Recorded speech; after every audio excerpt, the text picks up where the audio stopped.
Okay, everybody, this is Brad from Project Felix, and among many other things. I also like slow runs on the pavement and not long walks on the beach. But we're here to talk about the healing power of nature. I'll jump into a quote after we let everybody introduce themselves. Cool. I'm Mario. I'm also one of the guys behind Project Felix, along with these other fine gentlemen. And yeah, we're just looking forward to having a discussion on how elements of nature or a natural environment can help everything from trauma, whether it be civilian trauma, combat trauma, or even not even just trauma, but stressful times, especially during COVID and all that. So really appreciate everybody joining us. Jerbo?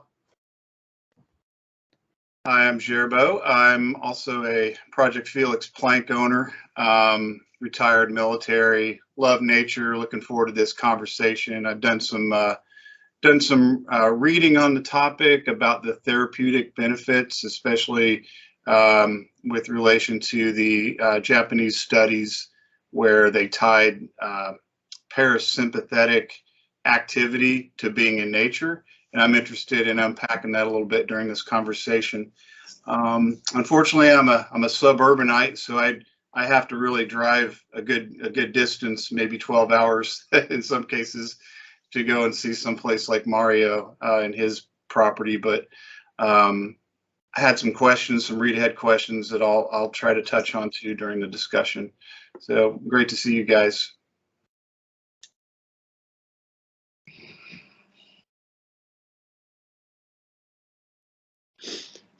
My name is Aaron. I'm also a part of Project Felix, and I'm here to talk about, I guess today, the healing power of nature. I spend a lot of time outdoors usually. There's a lot of activities I like to do outside. I'm kind of like Jerbo, where we don't have like a huge amount of free space to be out in nature in a sort of way like that Mario could get, or Brad you could get, but even still, just being here, sometimes we'll go to a park or just take advantage of it. And I'm looking forward to talking about it. Cool, thank you. Our guest, if you'd like to introduce yourself, that's fine. If not, no big deal. I'll leave it up to you, but welcome. Yeah, I'm not bashful. Yeah, Brian, I know Jerbo. I've met Mario, I think, once. I don't think I met Brad, but former Air Force COD guy. I just wanted to come listen, see what you guys say. You know, I know that's what I've been trying to do, is get out in nature a little bit more, get out of the house, go on walks, hikes. I like doing that stuff, and hopefully that that pushes me to do more than just sit on my ass at home. So that's sort of what I want to hear. I'm interested in the Japanese thing. And that's it. So thank you. Cool. Well, thanks for joining us. Brad, you got a quote or two you can launch us off with, kind of as normal, and go from there? Yeah, I got a whole bunch, but I'll keep it to two. The majority of these come from Walking Towards Peace by Cindy Ross, who is a personal friend to many of us and a huge friend to the veteran community, period. She's an awesome human being, and so is her husband, Todd. So I'm just going to throw out two quotes from I probably have 10 down on my Google Docs here. These stood out to me because I can personally relate to them, and I'll save that for later, but I'll throw these out there right now. The sense of awe that Sean experienced has been studied for many years by psychologist Jennifer Stellar, PhD at the University of Toronto. Stellar claims that this emotion plays a big role in our health, happiness, and well-being. Awe makes us feel small in relation to something larger, so it humbles us and diminishes any feelings of entitlement, arrogance, and narcissism. A 2018 study by Stellar and her co-author, Amy Gordon, PhD, found that experiencing awe also lowers levels of inflammatory cytokines and boosts the immune system. Something I probably should have said before the quote and the title of the book. This book is about a whole bunch of veterans who found a lot of healing by experiencing nature for extended periods. In fact, Mario himself is even in the book, so he can definitely relate to that. But it's a lot of not resorting immediately to pharmaceuticals or alcohol or other drugs, and instead finding that there's a lot of answers in nature, and encouraging people to go try to find those first before they resort to some other things that may be necessary or may not be. Is kind of how I took the book. The next one, this one reminds me of a very specific location. Studies show that spending time in forests and in green natural areas actually leads to a happier, more fulfilled life. These magical places significantly lower your body's concentration of cortisol, as well as your pulse, your blood pressure, your sympathetic nerve activity, the fight or flight response, while increasing your parasympathetic nerve activity, rest and digest response. So those are two quotes that stood out to me that among the many that I kind of wanted to throw out there to kick this thing off. Do you guys have any thoughts on any of those quotes?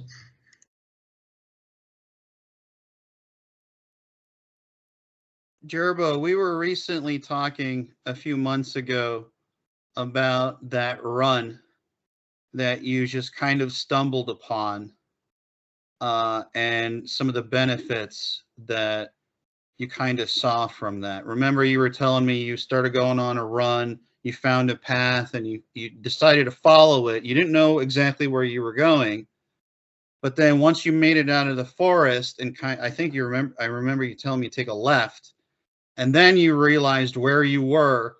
And so could you kind of give us the Cliff Notes version of that? Because I think that was really cool, because you kind of discovered that on your own and where you are now as well. Yeah, that's interesting. I hadn't thought about that, but you're right. I think that's a really good way for me to explain what it means, the parasympathetic, that coming down from the sympathetic. So, when I do a run like that, I'll just go out and explore. I'm suddenly like not sure if there's snakes around, or if I'm going to get lost, or if I'm running into a dead end, or am I about to go off a cliff, or whatever it is, and I'm getting all of the, my nervous system is responding to that, right? So that's the sympathetic side. A little bit of heightened anxiety comes in. So you're feeling alive, right? You're not on a trail, you're going off the trail now. You're getting all this stimulation, which is cool, but too much of that can also be a problem, right? You need to have a familiar, like a safety net or a rope to hang on to. And so well, in this case specifically, when I realized, okay, I'm not lost after all, this is where the main road comes out, and I came out onto it, I immediately got this flood of the parasympathetic. The anxiety was coming down. I realized I wasn't lost, and I actually kind of felt super positive about taking the risk and going left, right, into a place where I probably shouldn't have gone. A smart person would probably be like, yeah, I'm going to get poison ivy as a minimum, mauled by a bear at worst. But you know what I mean? So that's kind of like where I was going with that conversation we had a long time ago. Does that answer your question pretty much? So, I mean, if you can get that parasympathetic feeling without going through all that that creation of an anxiety where you have to come down from it, or like public speaking where you're like super nervous and then you sit down and people are like, hey, good job. Can I get that feeling of, hey, good job, by just going out for a walk without risking it? And that's kind of where, the studies go back to, how can you get a therapeutic dose of the parasympathetic benefits without, going through, going through some anxiety to get to that point where you come down from it. Can you just go out for a walk and absorb that in nature somehow? Yeah, and I think a big part of that was just from the outside looking in, I think the reason that had an effect on you is because it was off of your curiosity and being spontaneous. It wasn't like planned, and it wasn't simply a structure. Dare I say, you were exploring, and that exploring in nature, if you will. Because the way that I look at it is it's a difference in stimulus. And what I mean by stimulus is sights, sounds, smells, what you feel. Depending on where one is, wherever they are in life, if they're in an apartment complex, and let's say they're on quarantine for 2 weeks, or they're working from home, so they don't have the opportunity to be outside. I believe that the more one goes inside and stays by themselves or less natural stimulus, the stimulus that's left is from the phone, is from the computer, is from the Xbox, is from anything else, which may or may not be as healthy as just taking a walk outside. So if we're constantly, like, I used to constantly listen to music all the time because I did not like silence. So that's constant stimulus. And when you sit down and think about it, what kind of stimulus are you around the majority of the time? In an office situation, it might be phones going off or hostile conversations or whatever. But part of nature, I believe, is wrestling a little bit of that and alleviating the man-made stimulus so that more of what's natural can make it into you. What do you think, Brad? I mean, I know we spent a lot of time outside, down in New Jersey in the Pine Barrens and stuff. I know I blew off a lot of steam out there, riding the quads and stuff. With all your activities outside, what do you think? Man, I will try not to talk for 3 hours on that because I think a lot. I was reading something earlier today that talks about how, and nothing against people who live in cities. It's not for me, I know that much. But when you live in somewhere like a built-up city, like a major city, like New York City or San Diego or whatever, somewhere major city, it's a nonstop assault on the senses. There's just so much stimulus. It's an over stimulus. It's just an assault on the senses, and because of that, like, your lizard brain never gets turned off because you're always just ready for a fight or flight at all times. Because, not that every city is dangerous and you're going to get mugged, but just because you're in a city and I'm a country bumpkin, not like that, but there's just so many threats in a city compared to being out in nature most of the time, depending on where you are. Right now, if you take a bush plane out in the Alaskan wilderness, different story. Then you've got some other threats too, right? But it almost feels like maybe like an analog kind of for like combat operations, right? How things are simple, right? In nature, things are simple. In a city, things are complicated and complex. In nature, it's simple: survive, stay alive, right? If you're out there in the remote wilderness. But in a city, there's so much more nuance and so much more going on. But then I guess maybe you could say there is still nuance in nature too. You just have to look for it. But I feel like the nuance in nature is far less threatening more times than not versus city. But maybe that's just my biased perspective because I am a country bumpkin and I don't like cities.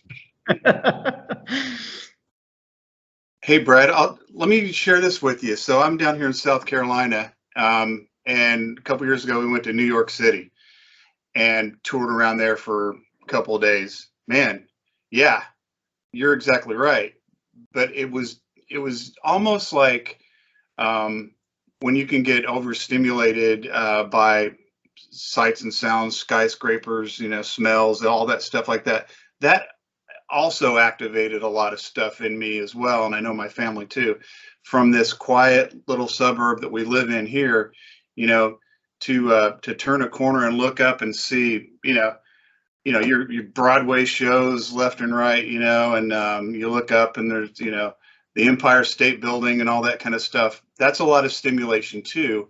So now the question is it positive or negative, or is it just the act of being stimulated, being alive, the thing that we need? You know, it definitely changed things up. I think it definitely made us more aware of our situation and more, you know, very similar to what it's like avoiding pitfalls in nature.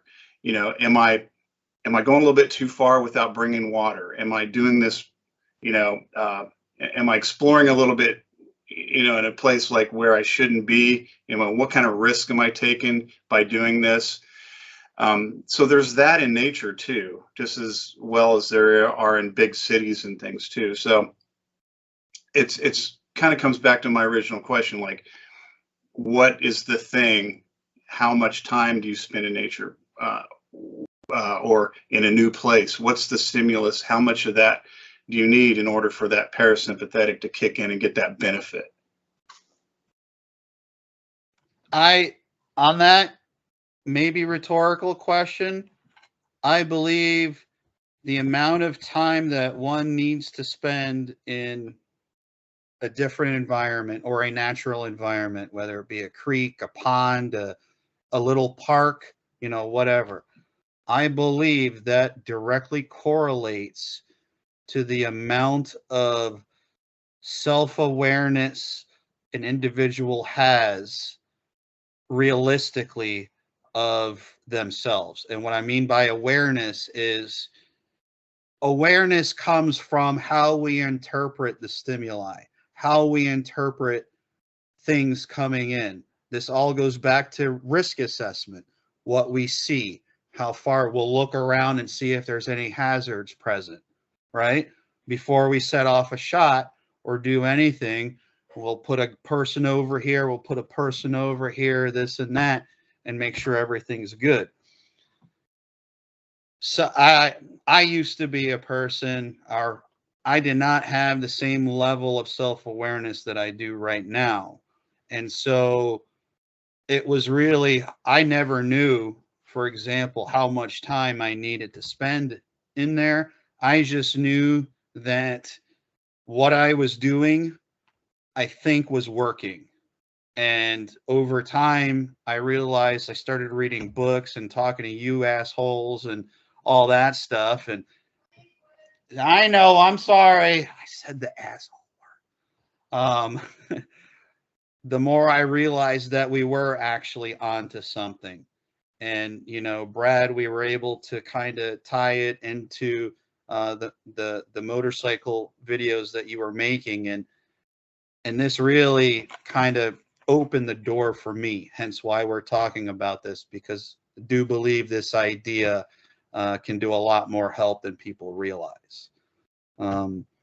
Weber, what do you think from your angle? Some of the things that you've been into and experiencing. So you guys are talking about being in a city versus being in nature. I was just taking a look at this article that I had read before.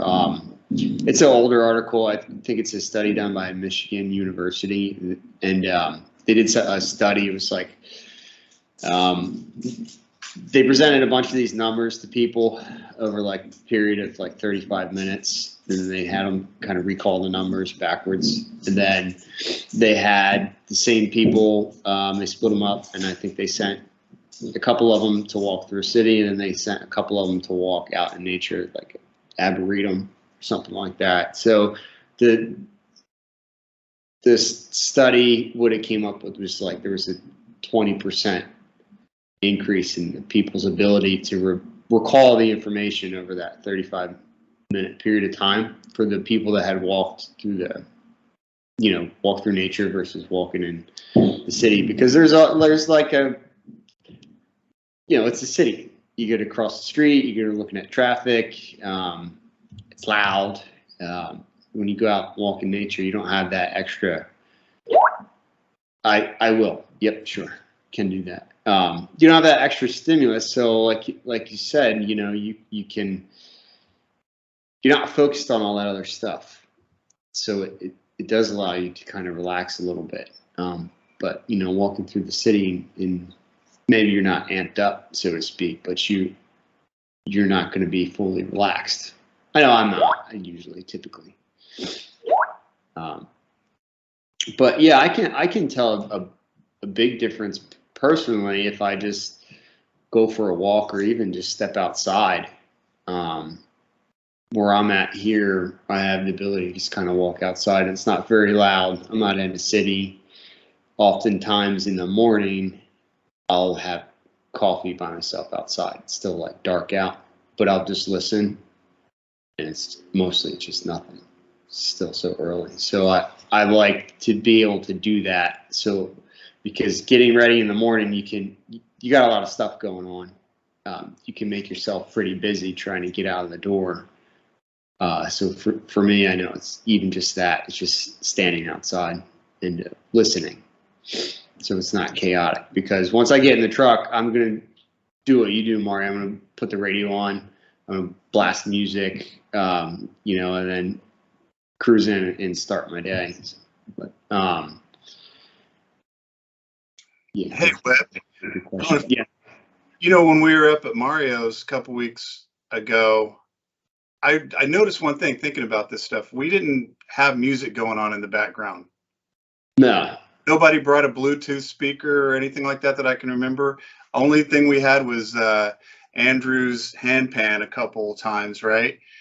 Which is fast, you know, fantastic. But yeah, like, you know, these crutches that we build into our lives to keep ourselves, you know, preoccupied or maybe not present, you know, in that silence. So, you know, I think that was real neat to not have that, and we just kind of had each other for that weekend, chilling without those distractions, which is kind of cool. Yeah, it was really cool. I did enjoy the handpan. That was pretty cool. Yeah, and also there's like sounds in nature too. You know, during the day you can hear birds. Mario's got that stream running through there, so we get the sound of the water, which is calming. And I noticed something too with my son. And he's young; he's 7 months old. When we take him out to places and there's a bunch of stuff going on, he's alert. Especially like out in public, you know, if we're at a store or something, he wants to know what's going on. He's just kind of alert. Not really an entertainment. It doesn't seem that way. A couple weeks ago, we found a new trail or something we wanted to go check out. So we parked and we walked. It was my wife and my son. And we walked out and we found this stream. And we just sat there and he watched the water for 10, 15 minutes. And he was just giggling and having a really great time. And there was nobody else out there at that time. So it was interesting that he just automatically enjoyed it just because we were outside. I don't know what the specifics are, scientific reasoning behind it. But I know when we're outside, he seems engaged in a way where he's not like over alert, like what is this? He just looks like he's being in nature. Like he was watching the water go by, and it was just the greatest thing that had happened to him all day. Versus being in a public setting where there's a lot more going on. He's alert. It just was a different experience. Do you remember what I asked you when we were on Mario's trail about your son? And the question I had was, I wonder if, you know, this benefit of being in nature applies across the board, or do you have to be aware of it? You know what I mean? Do you have to be intentional about it? Because I saw the same thing in his eyes, like this whole, you know, just experiencing everything, the sights, the sounds, the smells of just being on that walk, that hike with us, you know. It was stimulating.